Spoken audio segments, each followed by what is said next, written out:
fast food restaurants, eating out, canned food, high salt diet. These are all highly processed food. They create an inflammatory response in your system that makes it harder for your body to bounce back and recover as you're getting back in the swing of things.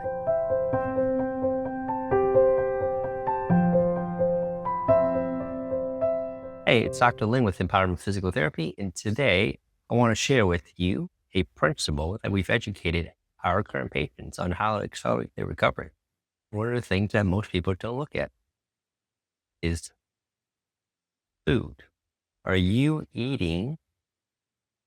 Is your diet helping your healing? Is your diet helping your eating? One of the things that we find over the course of treating patients is to realize that you are what you eat, and your diet affects your recovery. That if you had an inflammatory diet, the chances of you recovering goes down just a tad bit because you're flaring up your system as we're trying to help you recover. What do I mean by that? So let's say we're seeing you you just had surgery, or if you're having back, knee, shoulder, and neck pain, and we're trying to help you get back to walking and getting your mobility and your independence back. But your diet consists of going to fast food restaurants, eating out, eating canned food, a high salt diet. These are all highly processed food. They create an inflammatory response in your system that makes it harder for your body to bounce back and recover as you're getting back in the swing of things. By all means, indulge in it every now and then. And I do too.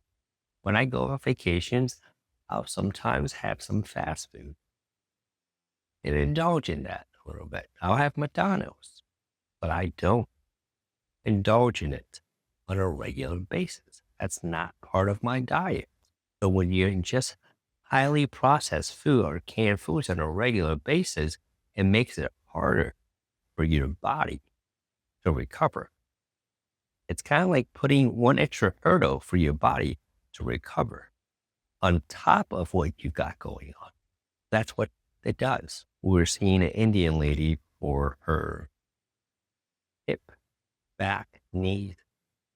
She was feeling pain all over her body. And she was also diagnosed with fibromyalgia.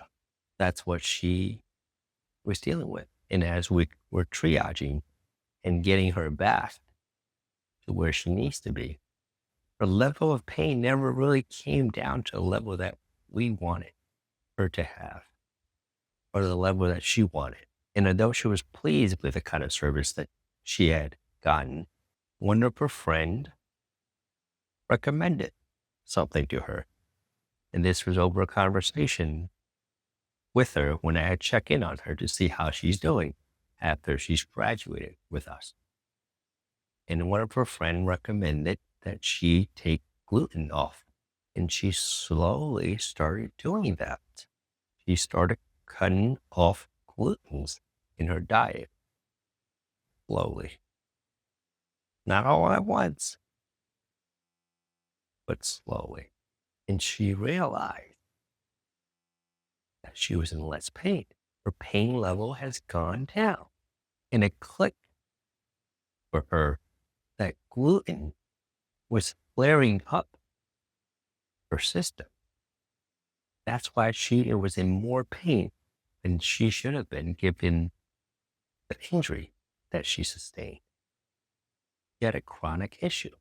It was a chronic.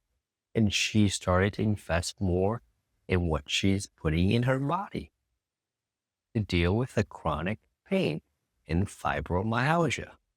As you're probably aware of, and aware of people who have fibromyalgia. These are unknown pains. They're all over your body and they're unpredictable with further point. I'm not a specialist in fibromyalgia, by all means. by any means.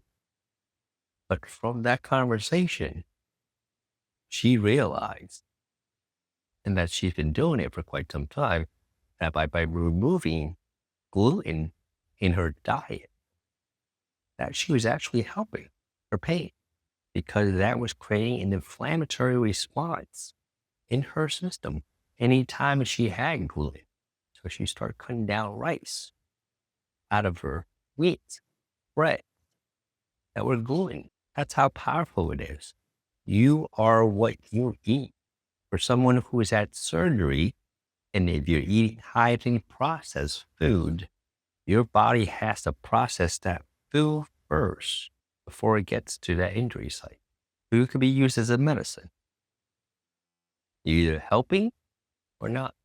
So be very careful about what you're putting in your body to help with your healing process. Go with more whole food, foods that rotten. You know those foods aren't processed as much as the canned ones. Foods that you have to make from scratch. Meals that you have to make from scratch, not foods you have to make from scratch. Get leafy vegetables. Those things help your body. That's what you have to kind of make sure to kind of prepare for it. All these elements of it will help accelerate when you have the right diet, especially after you've had a surgery. That's crucial. What you put in your body during that initial 3-month phase is crucial in seeing how fast you recover. If you look at athletes, professional athletes have someone look at their diet and are very careful about what they put in their body to make sure that they can perform at a level that is optimal for them. For us, you're also athletes. You don't have to play professional athletes, but for you being an athlete, it means probably doing the things you do during the day, keeping your mobility and your independence, running errands, taking care of your kids, checking on your grandkids, and hanging out with them, having coffee with your friends, going for walks, going on vacations and traveling. How are you preparing your body for those things? Those are questions you've got to ask yourself.